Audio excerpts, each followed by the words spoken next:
There was nothing useful to me on the table. Well, nothing useful that wasn't glued down, or that I thought Leonard wouldn't notice missing.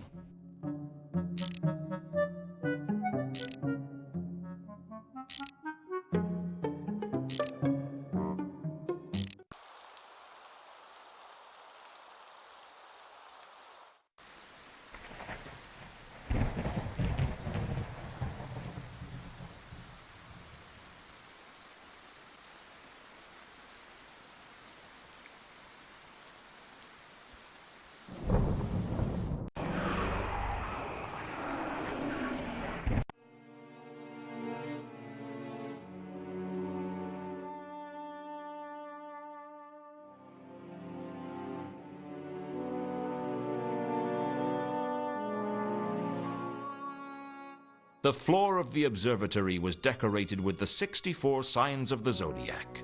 They were all here: the celestial parsnip, the cow of heaven, the knotted string, even Okjok the salesman.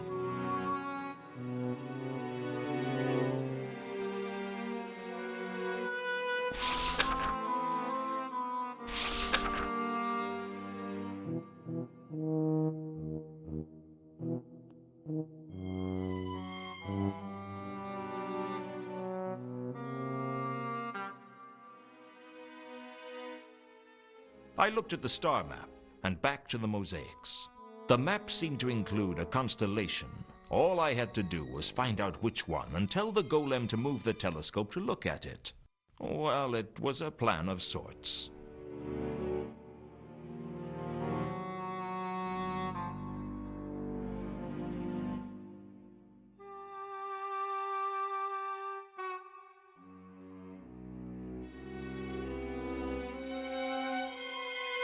The double-headed kangaroo was the astrological birth sign of the coward.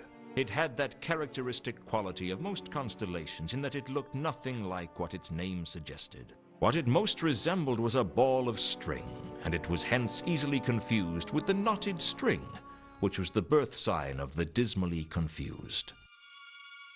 I didn't know anything about Gahuli, the vase of tulips, apart from the fact that it didn't look at all like a vase. It looked more like some careless sky god had spilt something. The flying moose, my birth sign. Apparently it was a rocky sign, but I didn't know why. The celestial parsnip was one of the most famous constellations. By drawing a line across its length, you could find Hubaris, the hub star, which used to lie exactly over Cari Celesti at the hub of the world, until two drunken thunder gods staggered back to Dun Manifestin drunk one night and knocked it off course. As a result of this incident, 3 traveling salesmen mistook Hubaris for an omen and arrived at a stable in Sirit, trying to sell their cheap perfumes and embalming oils. Life's like that. The small, boring group of faint stars was the least remarkable of all the constellations. I suppose the small, boring group of faint stars might have been on the map, but if they were, they'd been drawn much brighter than they really were. Swing the telescope around to face the small, boring group of faint stars.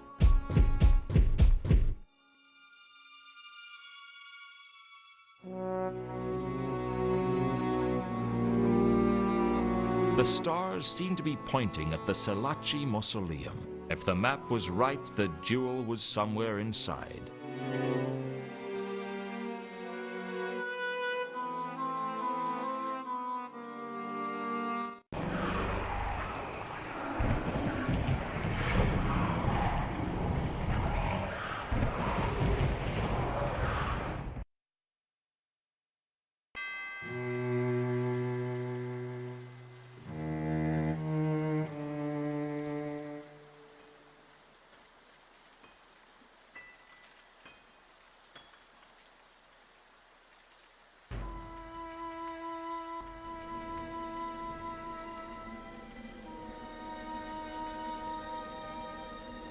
I used the astrolabe to see exactly where Two Conquer's map pointed.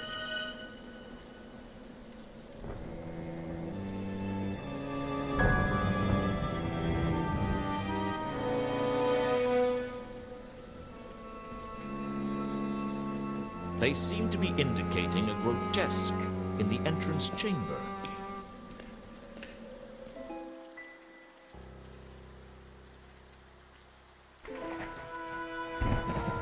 I don't know who thought it was tasteful to make carved statues that were part human and part mythical beast, but frankly, I thought they looked awful. I searched the grotesque carefully and concluded that it was a cover stone for something underground.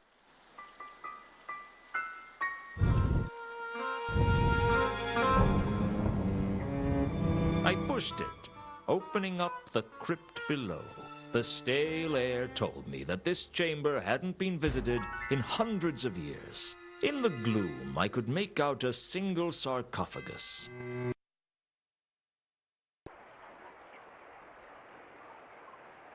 The sarcophagus didn't look like any recent design. In fact, I was surprised to see one in Ankh-Morpork at all. It must have been imported from somewhere. The lid of the sarcophagus was sealed shut. On the sarcophagus was a circular indentation with a square peg coming out of it.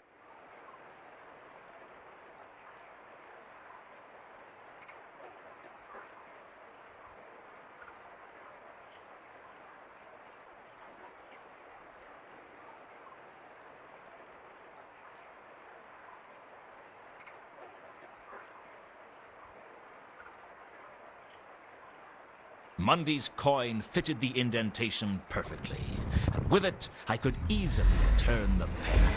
There was a faint click, and the sarcophagus opened. Inside the sarcophagus was a suit of armor, grasping a glowing gem that could only be the radiant trapezohedron. I wasn't expecting the armor to burst into life, though.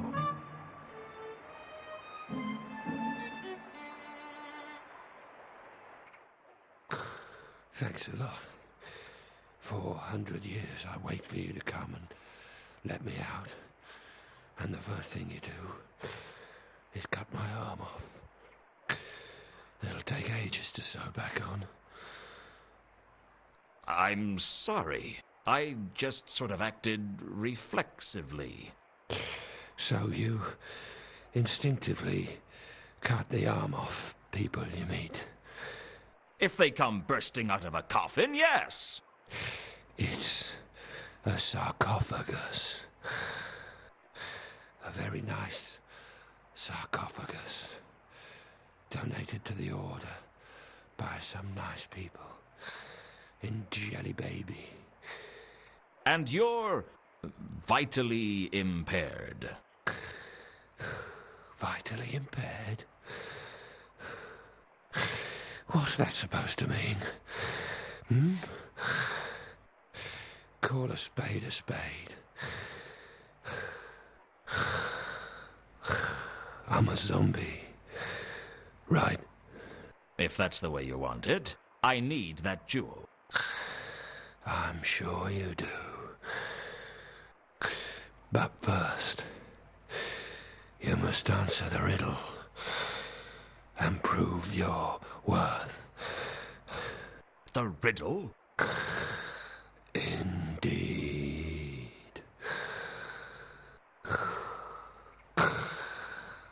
Are you ready, mortal?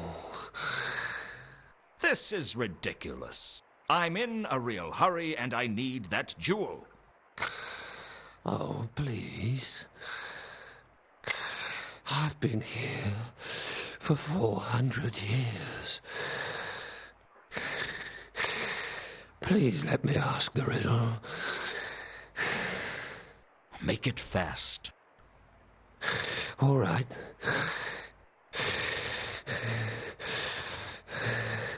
What is... Oh, bugger. forgotten it. You've forgotten it? Well, it has been 400 years. You see how good your memory is after 4 centuries. Especially when you got mice. Can I have the jewel or not? No. I have to ask the riddle.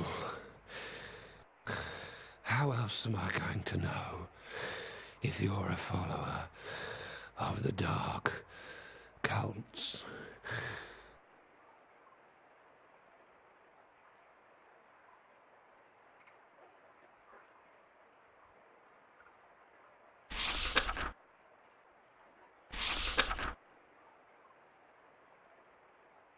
If you don't give me this jewel soon, the whole city, the whole of creation, for all I know, is going to be destroyed by Nylon Athatep. Do you want that?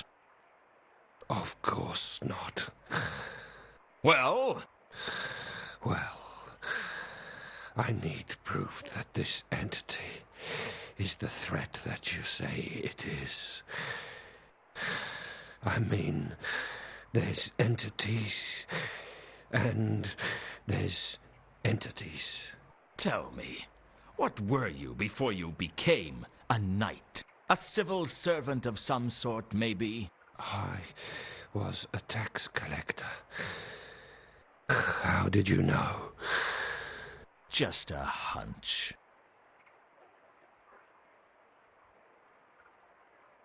Stick to the matter in hand, I think. I know that the jewel is called the Radiant Trapezohedron. Doesn't that count for something? No. Not really.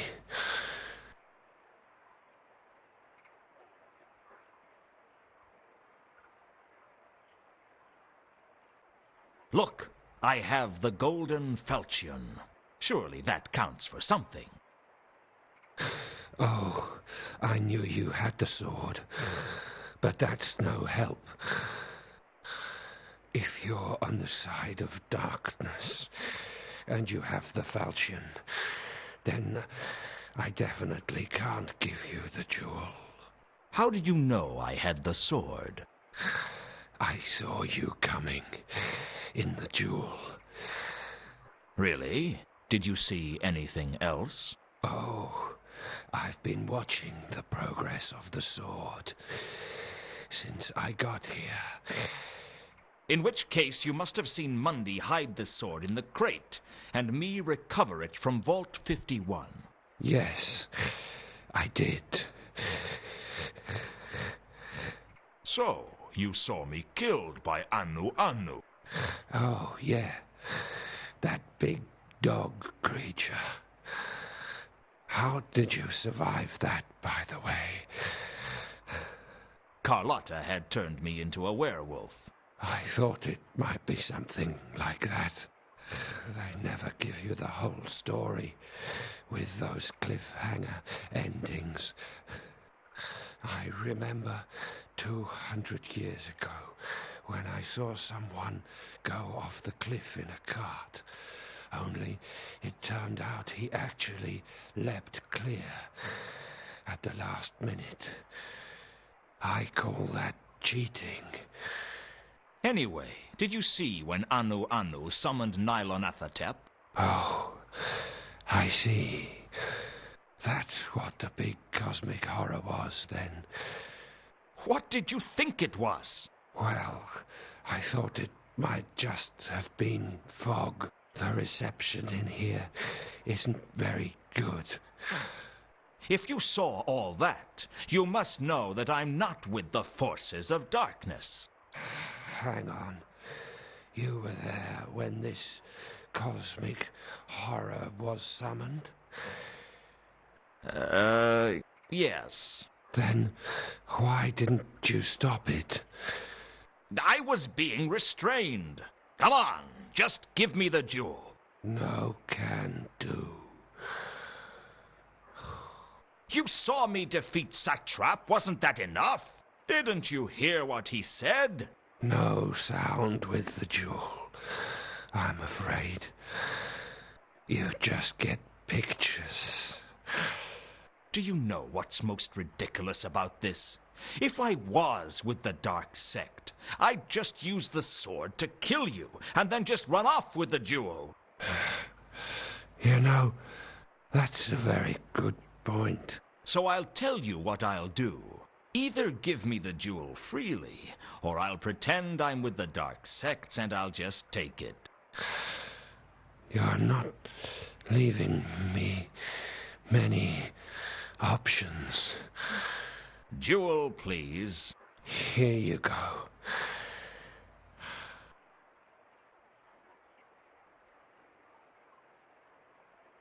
Thank you. And may I say, I hope the next 400 years just fly by.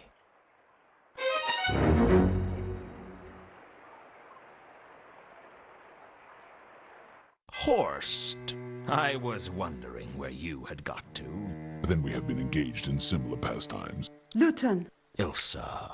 As you can see, I have been forced to take more drastic action. I dislike having to take such radical steps, but since the untimely demise of Mr. Alcali, I no longer have the luxury of observing events from afar.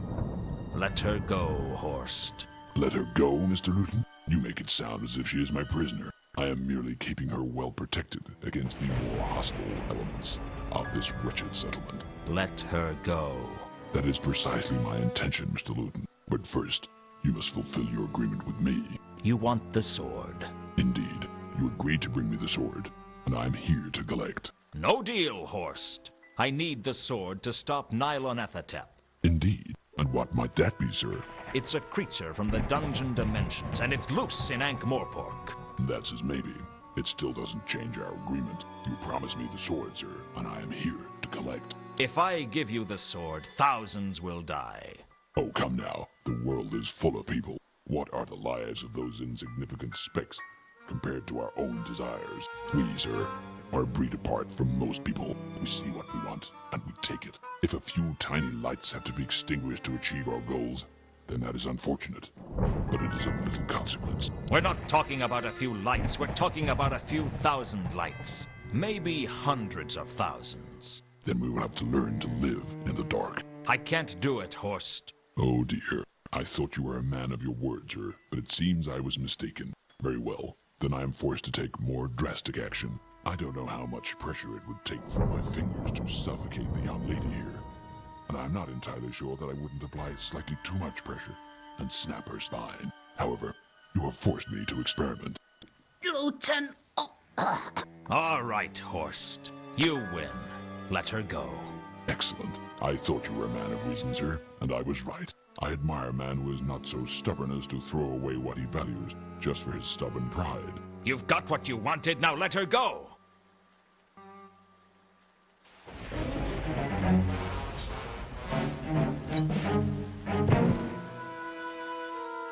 I took Ilsa back to my office. What other choice did I have? I felt so stupid, giving Horst the sword and staying with Ilsa as the troll disappeared into the night's fog. But even if I tried to follow him, the dark magenta stench of Nylonethotep drowned out every other scent in the city. There was nothing I could do. After we'd both calmed down, I told her everything that had happened. So Satrap was looking for Tukanka's jewel. That jewel is known as the Radiant Trapezohedron, and I think it can save the city, but I have a nasty suspicion that we need this sword as well. The Radiant Trapezohedron. Yes, it never occurred to me that they would be the same. The descriptions of the trapezohedron are vague at best. Satrap must have been trying to immanentize the Garunan Eschaton. Can you try that again without sneezing? The Garunan Eschaton is one of the many myths concerning the end of the Discworld. It's very obscure. What's it about? It tells how some of the entities from the dungeon dimensions have been trapped around the Discworld. Some in the lost city of Leshp, some in the heart of the Garuna Trench, some in places men don't even have names for. When the Eschaton occurs, they are supposed to be released from their captivity. and destroy everything they can get their tentacles on. The usual thing. Well, Nylanethotep is loose. Maybe this is it. Maybe this is the end of everything. Maybe it's a good time to borrow lots of money. Luton, I heard you'd been killed. I saw your grave. I heal quickly. I left a letter by your graveside. I know. I saw it. I wrote it when I had to leave you all those years ago, but I never had the courage to send it to you. I didn't know how to tell you that I was married. To 2 conquerors. Yes, he needs me, Luton. He always did. And in a strange way, I need him too. He gave my life meaning. I had nothing before I met him. None of that matters anymore. You never told me how you felt. What's to tell? I was born when you kissed me, and I died when you left me. I lived a few weeks while you loved me. Of course, I also died when I got stabbed in the back, but you know, that wasn't nearly as painful. I'm sorry. I bet you never thought of me as a man who could fall in love. I never thought about you at all. I couldn't. If I had, it would have driven me mad. I thought about you every day, until I'd drunk enough to forget. I let my life slide till there was nothing left to live for but bitterness. But all that's going to change. I'm going to save this city if I have to die again to do it. And I'm not going to do it for you, or for me, or for the worthless people who live in it. I'm going to do it to prove for once and for all that I'm not the washed-up loser everyone thinks I am. And if it turns out that I am, then everything will get destroyed and no one will know about it. So hey, from where I stand, there's no downside. What are you going to do? First of all, we have to find Horst. How? I have no idea.